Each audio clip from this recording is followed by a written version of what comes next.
Il y a quelque chose que nous connaissons tous, mais que nous n'aimons pas beaucoup. Quelque chose qui s'installe sans prévenir. L'attente.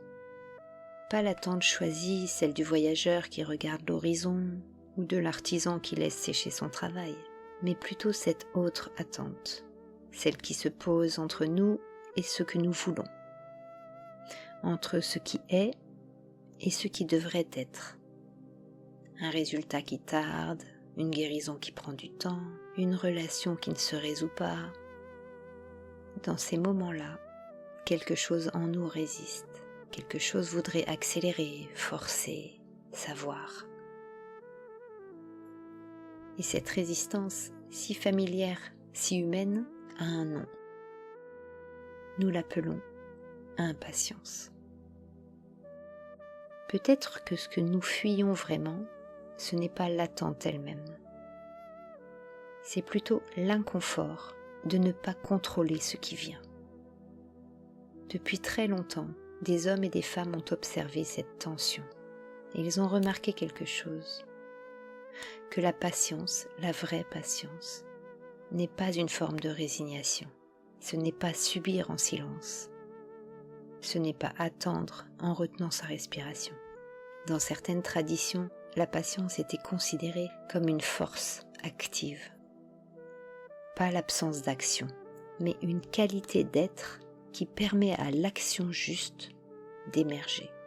Comme si la patience était finalement une manière d'être en relation avec le temps. Une intelligence du temps. La capacité à laisser les choses se déployer selon leur propre rythme, sans les briser dans la précipitation. Il y avait dans cette vision l'idée que le monde a ses propres cadences et que notre résistance à ces cadences ne les change pas. Par contre, elle nous épuise.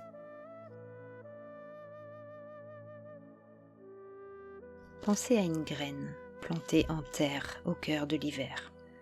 Elle ne sait pas qu'elle va devenir un arbre. Elle ne calcule pas.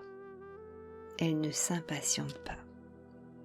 Elle fait ce qu'elle a à faire, en silence, dans l'obscurité, sans témoin. Et pourtant quelque chose travaille en elle. La racine qui s'enfonce cherche l'eau avant même que la tige ne cherche la lumière. Nous ne voyons rien de cela. Depuis l'extérieur, la terre semble immobile. Rien n'indique ce qui se tient là en gestation. Et si nous creusions trop tôt pour vérifier, si nous forcions la graine à montrer ce qu'elle est en train de préparer, forcément, nous ne ferions qu'interrompre ce que nous voulions, c'est-à-dire laisser naître. La patience n'est pas l'absence de mouvement. C'est la confiance que quelque chose se passe, même quand on ne le voit pas encore. Les stoïciens parlaient de hypomonée. Une manière de rester là, de se tenir, mais sans se crisper, sans fuir. Non pas attendre que cela se passe, mais traverser, sans se perdre. Nous vivons dans un monde qui a peu de goût pour cette confiance-là. Notre monde mesure, suit, notifie. Les progrès doivent être visibles, les résultats doivent arriver vite. L'attente est devenue presque une anomalie. Nous pouvons suivre notre commande en temps réel, recevoir en quelques secondes une réponse qui autrefois aurait pris des jours. Et cette rapidité, certes très pratique, a un effet secondaire discret. Elle a modifié notre rapport à l'attente. Comme si aujourd'hui, attendre était suspect. Comme si quelque chose qui prenait du temps était forcément quelque chose qui ne fonctionne pas. Comme si la lenteur signalait un problème. Et pourtant, certaines choses ne peuvent pas aller vite. Une amitié profonde se tisse sur des années. Une blessure ancienne se referme à son propre rythme. Un deuil ne se règle pas en quelques semaines. La confiance ne s'installe que dans la durée. Pour ces choses-là, certainement les plus importantes, la patience n'est pas une option. Elle est la condition.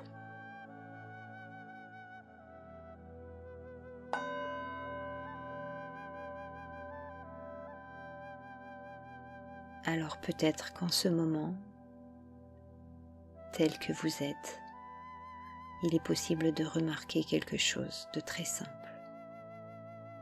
Le souffle qui entre n'arrive pas d'un coup, il se déroule. Il commence quelque part, peut-être dans les narines, peut-être dans la bouche, et il descend progressivement, comme une onde qui traverse.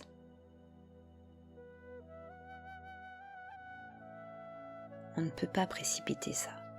On peut bien sûr inspirer plus fort, plus vite, mais le souffle qui entre vraiment, qui nourrit vraiment, prend le temps qu'il prend.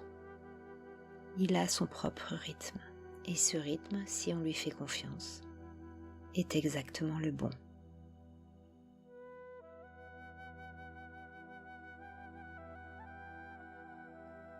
L'air qui entre maintenant porte avec lui quelque chose de frais.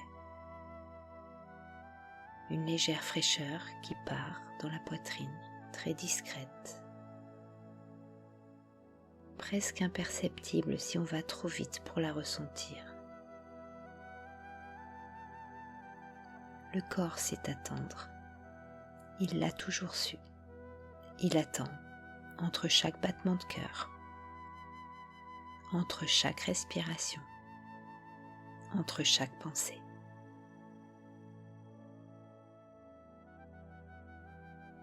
Il ne s'en plaint pas, il reçoit chaque intervalle comme une partie naturelle du mouvement.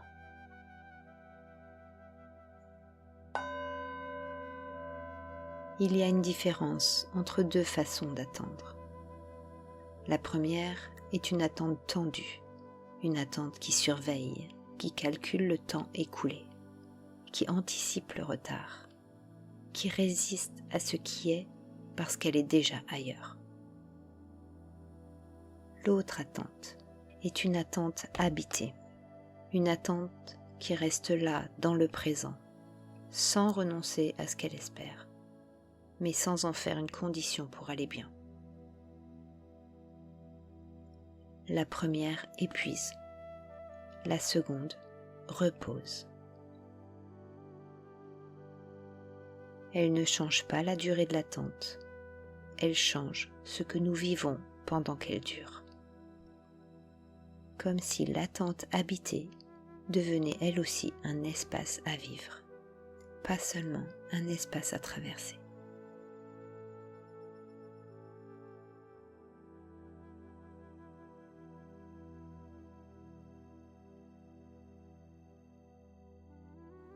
Il arrive que la patience se confonde avec la passivité, avec l'idée qu'attendre, c'est ne rien faire, mais penser à la graine.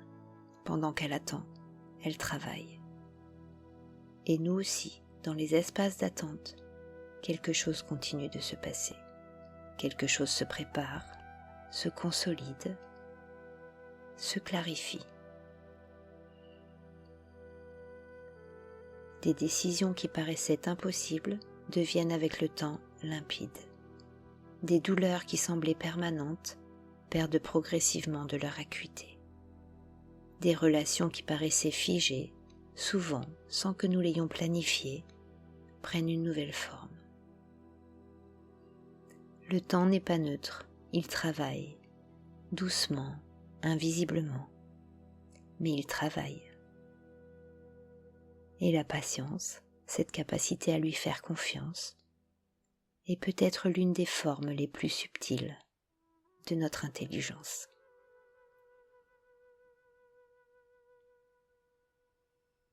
Peut-être que quelque chose a changé pendant ces quelques minutes, peut-être que rien n'a changé du tout, en apparence.